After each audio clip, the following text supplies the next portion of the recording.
घोषल परिवार इस इलाके का भव्य परिवारों में से एक है। वह पेशे से सोने के व्यापारी है और बहुत अमीर है। और इसी घर में रहता है हमारी कहानी के नायक सृजन। कई सालों पहले सृजन के दादाजी इस घर के मालिक अमरनाथ जी को कुछ सहायता किए थे। इसी कारण जब सृजन अनाथ हो गया तो अमरनाथ जी ने उसे अपने साथ रख लिए। लेकिन इस बात को घर के सदस्य मान नहीं सके। क्या रे, जिंदगी बर्बाद करने कहाँ जा रहा? काम पर। असल में कल काम से लौटने में मुझे देर हो गई थी। इसी कारण नींद भी टूटने में मुझे देर हो गई और तैयार होने में भी। काम तो शॉपिंग मॉल में करता है, ऊपर से बड़े बड़े बोल वचन। अच्छा, घर का सब काम हुआ? जी चाचा जी। अच्छा, सब्जी ले आया? और मैंने तुझे मेरे कपड़े इस्त्री करने दिए थे, किया है? जी चाचा जी, इस्त्री करके बेड पे रख दिया है और रसोई घर के सारे मसाले भी कूट दिए हैं और सुबह सुबह आपके गाड़ी को भी साफ कर दिया है।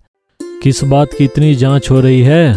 ओ राना, तू मैं सृजन को पूछ रहा था कि मतलब ये पूछ रहे थे कि वो काम पे निकलने से पहले घर का सारा काम किया या नहीं, यही ना? तो पता चल गया होगा ना। असल में तुम गलत समझ रहे हो। मैं तो बस यूं ही पूछ रहा था। चलो, मैं तुम्हें छोड़ देता हूँ, मैं तो कॉलेज ही जा रहा था। तुम्हें भी छोड़कर चला जाऊंगा। नहीं नहीं भैया, मैं बस से चला जाऊंगा, बस कुछ ही दूर का रास्ता है। अच्छा ठीक है, गाड़ी तक तो कम से कम मेरे साथ चल, कोई तकलीफ तो नहीं है? नहीं। इसी तरह सृजन का दिन बीतता था। उसके भैया रंजय घोषल को छोड़कर सब उसे घर के नौकर जैसा बर्ताव करते थे। लेकिन उससे सृजन बुरा नहीं मानता था। वो दिन रात मेहनत करता अपनी खुद की पहचान बनाने के लिए। सब अच्छा ही कट रहा था।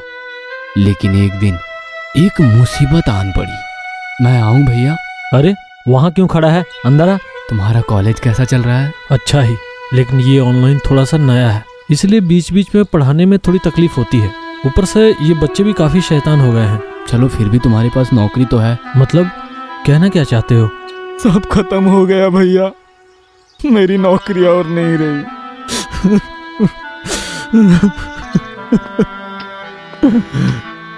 आराम से शांत हो जाओ। पानी पियोगे? नहीं। अच्छा, अब बता तो क्या हुआ है? लॉकडाउन के कारण हमारे कंपनी को काफी नुकसान हुआ और उसके मूल्य बहुत अधिक थे। इसी कारण कंपनी ने 60% लोगों को निकाल दिया है। और तू उनमें से एक है, यही ना? हाँ, सब कुछ ठीक था, सब अच्छा जा रहा था। एक प्रमोशन भी मिलना था। सोचा था वो मिलने पर ये घर छोड़कर एक फ्लैट या घर लूंगा। धीरे धीरे मेरी पहचान बनेगी।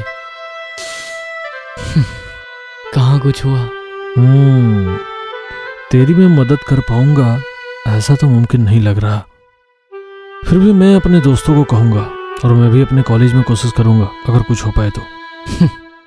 तुमने मेरी बातें सुनी, यही मेरे लिए काफी है। क्या सोच रहे हो? मतलब एक चीज दे सकता हूँ। एक चीज? उस टेबल पर एक पेंसिल बॉक्स है, उसे थोड़ा ले आना।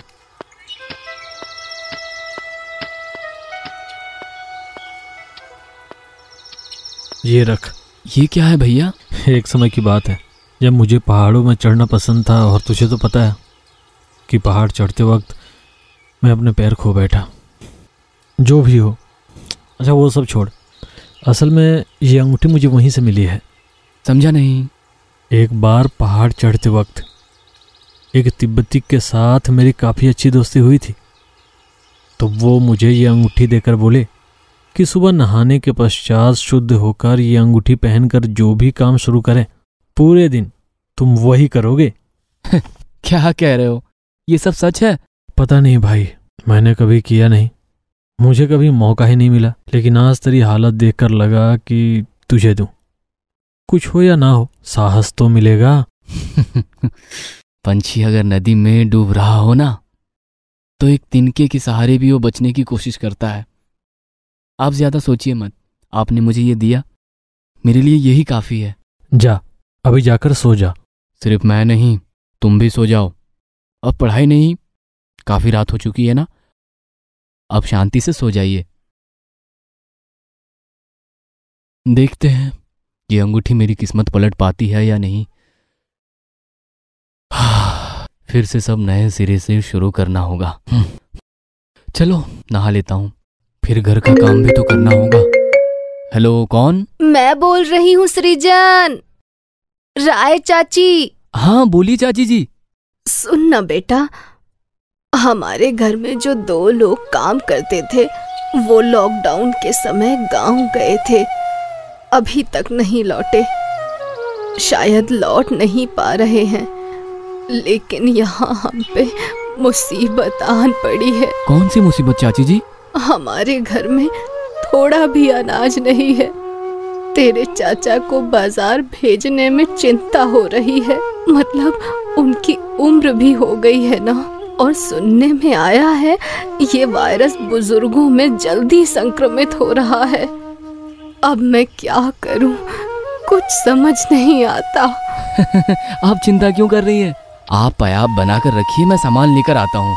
सच में ला देगा बेटा? तब तो बहुत उपकार होगा। मैं अभी आता हूँ।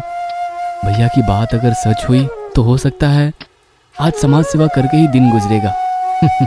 वो भी क्या कम है, अंत तक कुछ देर नौकरी जाने का गम तो नहीं सताएगा। हाँ ये बात सच है, उस दिन सृजन का दिन कुछ अलग ही ढंग से गुजरा था, और ये भी सच है कि ये दिन सृजन का जिंदगी ही बदल दिया था। सृजन, उफ, तुझे देखकर जान में जान आ गई बेटे। आपने पायाब बना लिया? हाँ बेटे, ये ले, और ये पैसे भी रख ले। ठीक है, आप निश्चिंत रहिए। सृजन आया है क्या?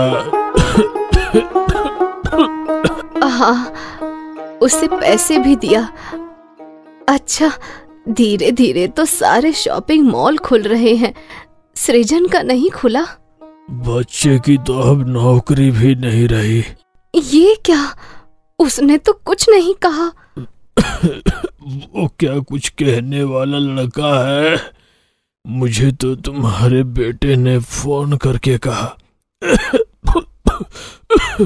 राना, उसे आज सुबह कॉल किया था, अगर उसके कंपनी में सृजन के लिए कुछ काम हो तो तीर्था कुछ कर पाएगा। लड़का बहुत अच्छा है, नहीं तो जिसके साथ इतना कुछ घट चुका है वो आज अपनी ना सोचकर दूसरों की सोचकर मदद के लिए आगे आ गया। सोचो। तुमने ठीक ही कहा है। क्या रे, इतने सारे बैग किसके हैं? और मत पूछिए, कुछ दूर जाते ही बॉस अंकल के घर से कॉल आया कि उनके यहाँ भी यही हाल है, सामान नहीं है, सामान लाने वाला भी नहीं है। बॉस के लिए इतने सामान? बस उसके घर पर तो 2 लोग ही हैं। नहीं, और भी है, वो मैं बाद में बताऊंगा। अब आप सामान मिला लीजिए। अरे मिलाने की कोई जरूरत नहीं। तूने कोई काम पकड़ा है तो मैं निश्चिंत हूँ। अच्छा ठीक है, मैं तब चलता हूँ चाचा जी, बहुत घरों में जाना है। कुछ ना मिले तो आप मुझे कॉल कर लीजिएगा, ठीक है? बड़ा ही अच्छा लड़का है। नहीं, हमें उसके लिए कुछ करना होगा। उसके जैसे लड़के हैं, इस कारण हमारा समाज चल पा रहा है। राय बाबू की तरह मोहल्ले के कई बुजुर्ग दंपति जो अकेले रहते हैं, सृजन ने उन सब की मदद की, और इसी कारण सब निश्चित करते हैं कि कुछ भी हो वह सृजन की मदद करेंगे। आप सृजन को इतना प्यार करते हैं चाचा जी, ये बात मुझे बिल्कुल पता नहीं थी। अरे वो तो प्यार के काबिल ही है। उसे बिना प्यार दिए रहा नहीं जाएगा। वो भी है। आपने बुलाया भैया?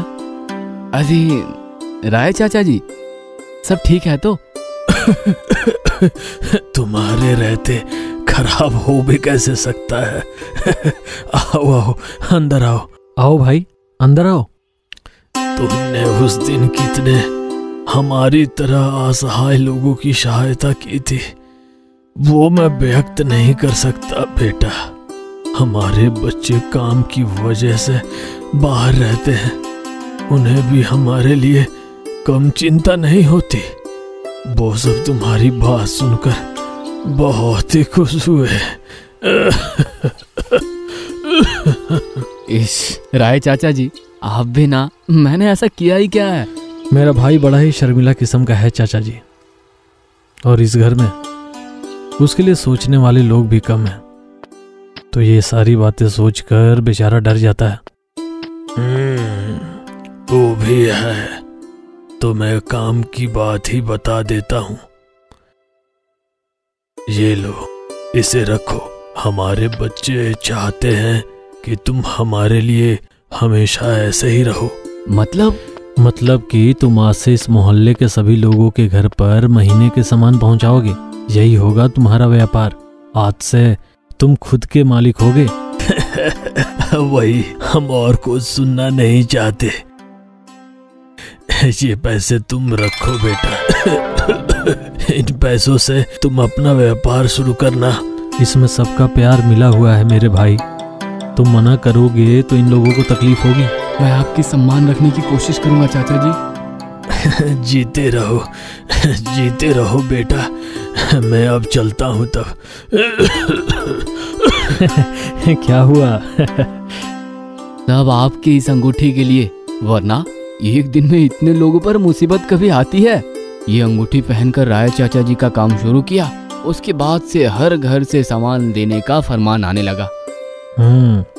मैंने कहा तो था कि ये अंगूठी पहनकर जो भी काम शुरू करेगा वही सारा दिन करेगा, लेकिन मैं तब नहीं सोचा कि तुम इतने लोगों के काम आओगे। तू कह तो रहा है कि अंगूठी का जादू है, लेकिन मुझे लगता है क्या जादू अंगूठी में नहीं, तुझ में है। अच्छा, तो ये जादुई अंगूठी के लिए हमारे सृजन बाबू को इतनी इज्जत मिल रही है। ये अंगूठी मुझे भी चाहिए। ये अंगूठी पहनकर मैं कल सिंघानिया के घर पर जाऊंगा नेकलेस डिलीवरी करने के लिए, और वो मुझे पैसे देगा। और इसके बाद मैं पूरे दिन मेरे ग्राहक के पास जाऊंगा और गहनों की डिलीवरी करूंगा और पैसे कमाऊंगा। उफ, कल का पूरा दिन जेवर और पैसों में बीतेगा। सोचकर ही दिल भर जा रहा है। मनुष्य मन में ख्याली पुलाव खा ही सकता है, लेकिन वास्तव में भी पुलाव खाने का मौका मिलेगा, इसका कोई अर्थ नहीं। राणा के चाचा जी दिमाग लगाकर सृजन की अंगूठी चुरा ली ताकि पूरे दिन जेवर और पैसों के बीच रह सके, लेकिन ये हुआ कहाँ? आज होगा मजा। उफ, ये मच्छर कहाँ से आया? उफ,